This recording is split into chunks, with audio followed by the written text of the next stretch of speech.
لم درشتي د پاره درشتي د پاره د روان شو پخپو پیزار نشتا پسر ټوپۍ نشته دی کمیس نشته دی بر صادر صرف یو صادر دی پاغي د عورت پټکړه دی لنګ والے روان دی چې صحابي کور ته ورسید وری وټکاو چې وری وټکاو د دنین عبد الله ابن رواحه رضی الله تعالی عنہ وروته ویاله کسکای وی زه خو نبی علیہ السلام را لګلې وی سلا وی طاقت درشتي وایو کنه وی او ما ته درشتي وایو وی دا رشتي د فرای زرا لګلې دا رشتي د فرای زرا لګلې اورته هغه خو ټیک ته خو ته لګ ودرېګ دلته کې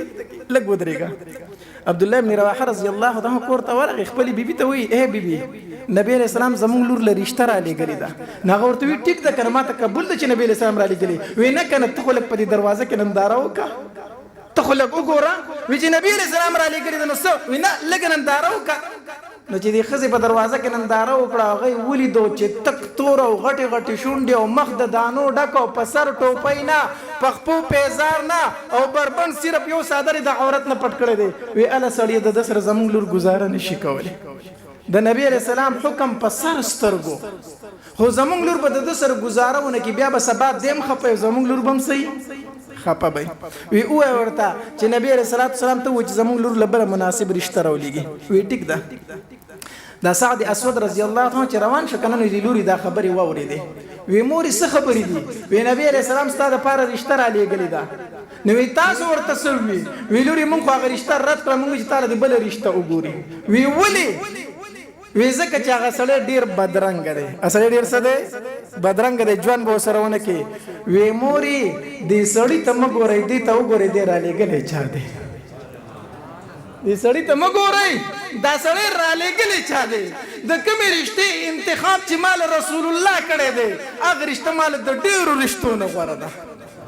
د دغه خاون انتخاب مال نبی علیہ السلام کړی دی دغه خاون ماته د ډېرو ښکلو خاوندانو نه غوره دی ماته دا رشته منظور ده وی لوري مونږ خو ستا د وجې نه وي چې ته رضای بیا مونږ ورته هم ښه کوو وی ټیک د سعد اسود رضی الله عنه وی نبی علیہ السلام ته وجه دا رشته مونږ ته څه ده منظور ده سعد اسود لا نبی علیہ الصلوۃ والسلام خواله نبی علیہ السلام دې تاسو کوي سعد اسد وکړو وی الله پاک پیغمبر کار وشو کارو وشو وی ټیک د سعد کار وشو خو مہر باور کوي وی الله پاک پیغمبر مہر پکې څه شه دی ان نکاح او مہر نه پیژنې مہر باور کوي نه څه خو باور کول غواړي کنه وی الله پاک پیغمبر دغه یو صادر مې د جرزان نه میتاو کړی دی نبی علیہ الصلوۃ والسلام ورته فرمایل وی کو په منځ نیمه خو نه بستاشه نه بداغی شي او کو غیله ورکه ستا بس شي او کو ستا شي نو داغي بس شي هغه یو صادر دی چې ستا دی ویسو کوم د الله پاک پیغمبر نبی رسول الله صلی الله علیه وسلم فرمایل عزت ټیک د مہر بندوبست تر لکوما د مہر بندوبست لا کوما یو درې صحابه کرام یو توخول یو زبیر رضی الله تعالی عنہ یو عثمان ابن عفان رضی الله تعالی عنہ یو بل صحابي وو وی په دې پسې لاړ شه او وتا چې مال 200 درهم راکای 200 درهم د لارو دا غینه 200 درهم راوس خو کې بل صحابي ناستو ویل کوي استا کورونه شته وی او د الله پاک پیغمبر زما 2 کور دي یو کور ته دل ورکا وی د الله پاک پیغمبر د شو یو کور د دې تمینه وی محبت وی د الله پاک پیغمبر زما په یو کور کې گزاره کیږي یو کور د شو اصحابي واپس راغی 600 درهم راغستي سعد اسد رضی الله تعالی عنہ نبی علیہ الصلوۃ والسلام ورته هغه پیسې واغستي 200 درهم ته لري کړلو او د دې لنګ په دې پولیس کې پوري ولا وتړل لنګ په پولیس کې پوري وی سعد دې ته بسوي ځکه چې دا ستاسو د خزي مہر دی دا ستاسو د خزي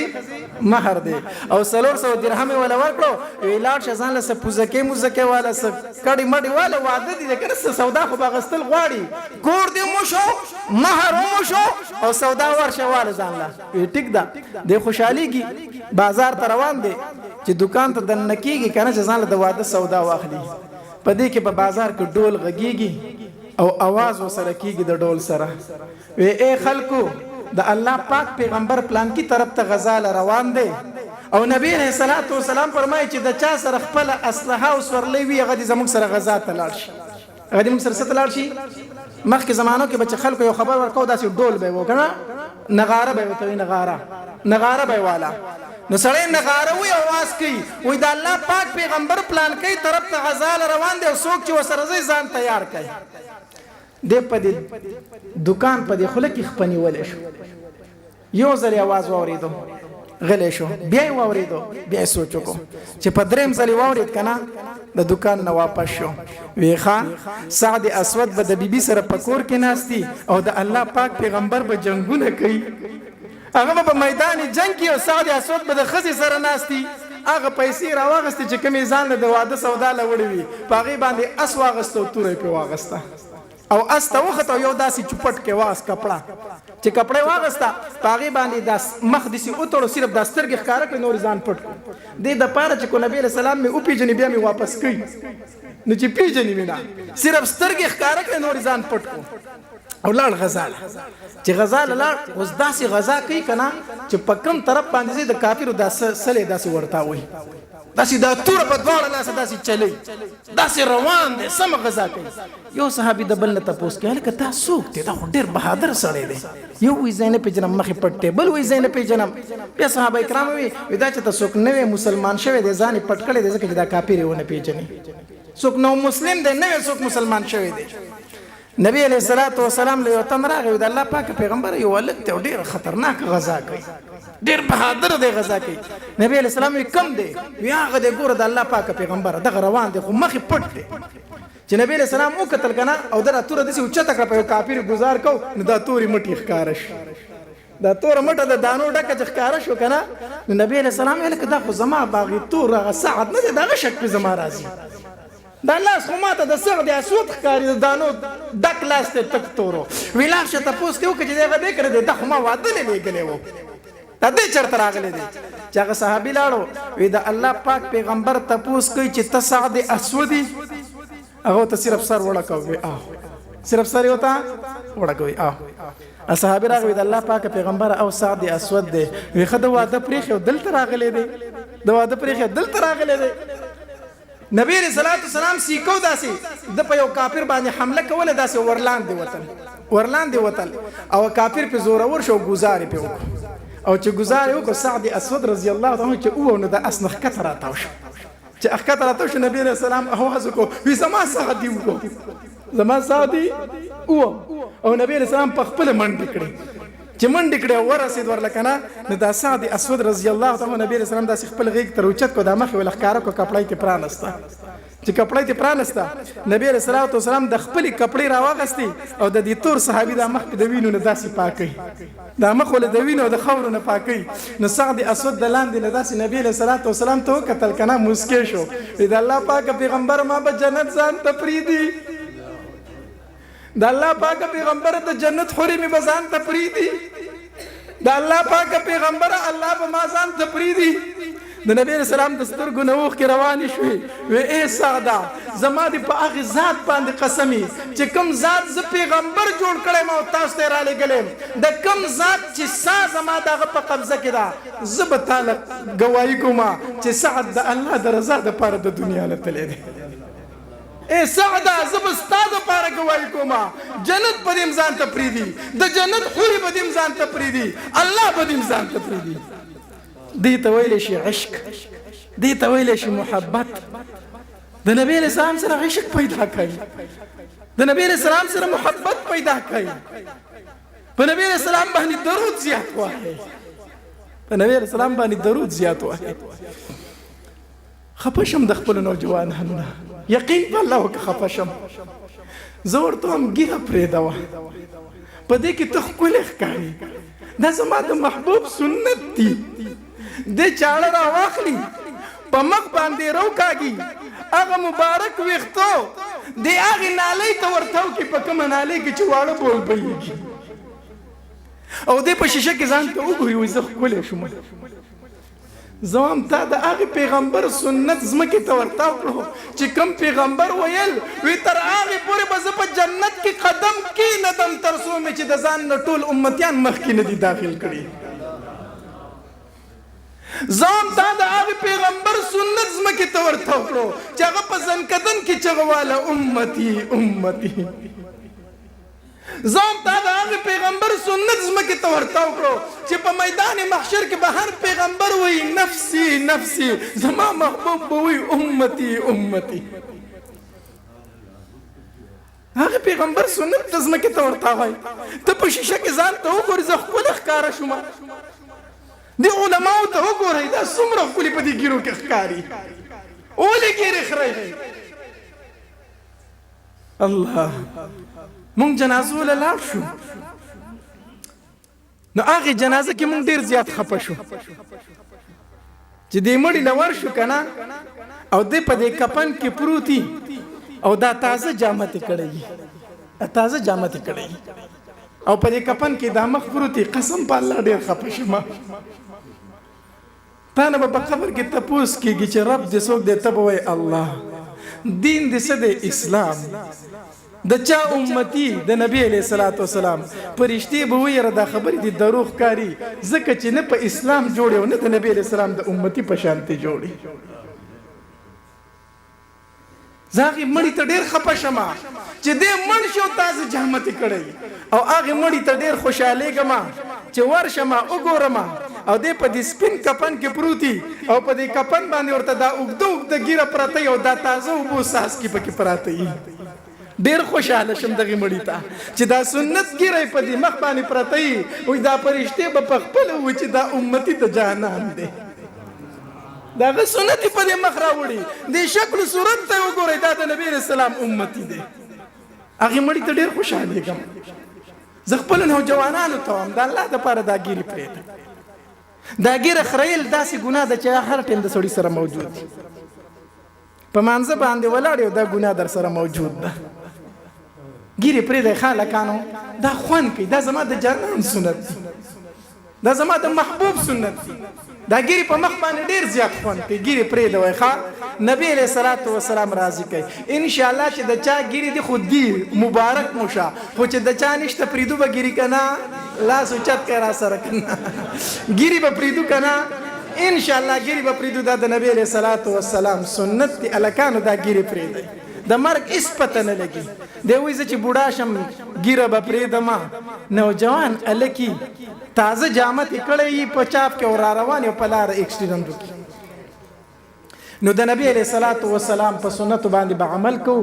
د الله پیغمبر به خوشاله و په نبی علیه الصلاۃ والسلام باندې به درود زیات وایو دا څو واقعات مې د سیرت درته ځکه بیان کړو چې سیرت د نبی علیه الصلاۃ والسلام مطالعه کوي د صحابه کرامو سیرت مطالعه کوي د دین اسلام دپاره ډرامې مه ګورئ د دین اسلام د تاریخ دپاره څه مه ګورئ ډرامې مه ګورئ د سیرت کتابونه مطالعه کوي مستند کتابونه موجود دي د علما کرامو چې د نبی علیه السلام د سیرت نه او د صحابه کرامو د ژوند نه خبر شي باقي ماته چې په دې چټ کې کومه خبره شوې وه نو زه خو لږ خفه شوم یاره دا خو تاسو زیاتې کوئ په دې مسجد کې درس قرآن هم کیږي او درس حدیث هم کیږي که نه نو داسې بختور یې چې الله داسې امام درکړی دی چې درس قرآن هم کوي او درس حدیث هم کوي بختور یې قسم په الله چې بختور یې زوام دا مقتدیان په مخ د ځمکه بختور مقتدیان دي چې داسې امام ولا الله ورکړی دی چې د قرآن درس ورته هم کوي د حدیثو درس ورته هم کوي او دا خو بیا هغه ډېر محرومه خلک دی چې هغې ته کېږي او راځي ورلنه نو درس له د قرآن او درس له د احادیث نبوي صلی الله علیه وسلم ټول به حاضري کو دا محلي والا که نه دا محلي والا لاس اوچت کوي شابه د محلي والا اوچت کوي ټول به په درس قرآن کې شرکت کو داسې ده که نه احادیث مبارکه وله به راځو او د خپلې علاقې د علماو سره مینه کوئ د خپلې علاقې د علماو سره څه کوئ د لرې علماو راتلو ته هېڅ ضرورت نشته د خپلې علاقې د علماو سره څه کوئ مینه کوئ حدیث مبارک کې راځي وایي د حافظ قرآن سره فرشتې ګرځي د حافظ قرآن سره څه ګرځي نو ستا د جومات امام چې ستا په کوڅه باندې تیریږي ستا په کوڅه کې فرشتې ګرځي ستا د جومات امام چې په کوڅه تیریږي نو ستا په کوڅه کې څه ګرځي فرشتې ګرځي نو د بل چا ضرورت شته دی د دې امام قدر وکړه د عزت وکړه حدیث مبارک کې راځي بس خبره راټولو ما وی حدیث مبارک کې راځي دا عالم نه دی مولا دی به الله د جنت په دروازه کې ایثار کړی جنت کې ویسے کړی جنت په دروازه کې ایثار کړی وي او دا خلک به جنت ته رواني حدیث مبارک راځي اجتمع العالم والعابد یو روایت کې راځي على الصراط بل روایت کې راځي على باب الجنه د جنت په دروازه کې مولوی صاحب الله ودرولې نو زه کله کله وایم هسې سم خیال دی چې دا مولوي صاحب د جنت په دروازه کې ولاړ د مقتدیانې پرې راشي او دوی جنت ته لاړ شي نو یو بل ته به ښه سترګې وایي چې سړی خو یې رانه سیټ ته کړی دی داسې ده که نه ده موږ مولا کې صرف ځای ګور کړه نو چې دا مقتدیان راشي مولوی صاحب د جنت په دروازه کې سیټ ته ولاړی خو دوی خو به ول ته پرستر کې وای چې سړی خو سیټ ته ودرولې سم خیال دی کنه نو دا مولوی صاحب د جنت په دروازه کې ولاړی دی بل پریشانی کې چا سینه چې د دې ځای نه مې الله جهنم ته بیاي کو نو الله تبارک وتعالى بو ته فرمای اے مولوی صاحب اے قاری صاحب تم دې له نه ودرولې چې تا جهنم ته بیا الله سره دی ودرولې خلک جنت ته زیوزره جنت په دروازه کې ولاړ نه کنه مولوی صاحب دا نور خلک یوازې جنت ته روان دي او چې تم یوازې جنت ته زینو پتاو په دوی کې خو فرق پاتې نشو الله سو کما نه ته بزان سره نور خلق جنت ته بیاي سمره بوزم لستنا نا سلطنا نا زرکسا نا لاکسا نا سمره تعداد معلوم نه دی الله تبارک وتعالى بو تو فرمایي هر خغه انسان د ځان سره جنت ته بوز چې تور سره مینا کوي چې تور سره څه کوي تعداد معلوم دی نه نو تا چې د جمعات د امام قدر کړي عزت کړي احترام دی کړي نو چې الله تبارک وتعالى ورته فرمایي ځان سره جنت ته بوز چې څومره دی خوخي ناغه په کتاب پری دی نه پلان کې چې څه ډېر خسړې وو زما به په جمعات کې ډېر خیال ساتو د چای ډوډۍ به ډېر خیال ساتو الله فرمایي چې څومره ځان سره بیاي په زره دی پکې ولې نه بیا ما دا څه ده کنه دا نو د مولانو سره مفت مینا کوي مفت خو به جنت ته بیاي وښه کو نه شوي د مولانو سره څه کوي مفت د مولانو سره مفت مینا کوي مفت خو به ځان سره ان شاء الله جنت ته بیاي دا سی به کو کنه کو د خپل د علاقې د علماو سره مینا ساتي محبت ساتي د جمعات د امام قدر کوي حد درجه قدر کوي چا چې د جمعات د امام سپکاوي کړه دی الله داغه نسل د علماو د حفاظونو محروم ساتلی او چا چې د علماو د جمعات د امام قدر کړي الله داغه خاندان کې عالمان او حافظان پیدا کړی دي الله تبارک وتعالى د عمل کولو توفیق راکړي واخر دعوانا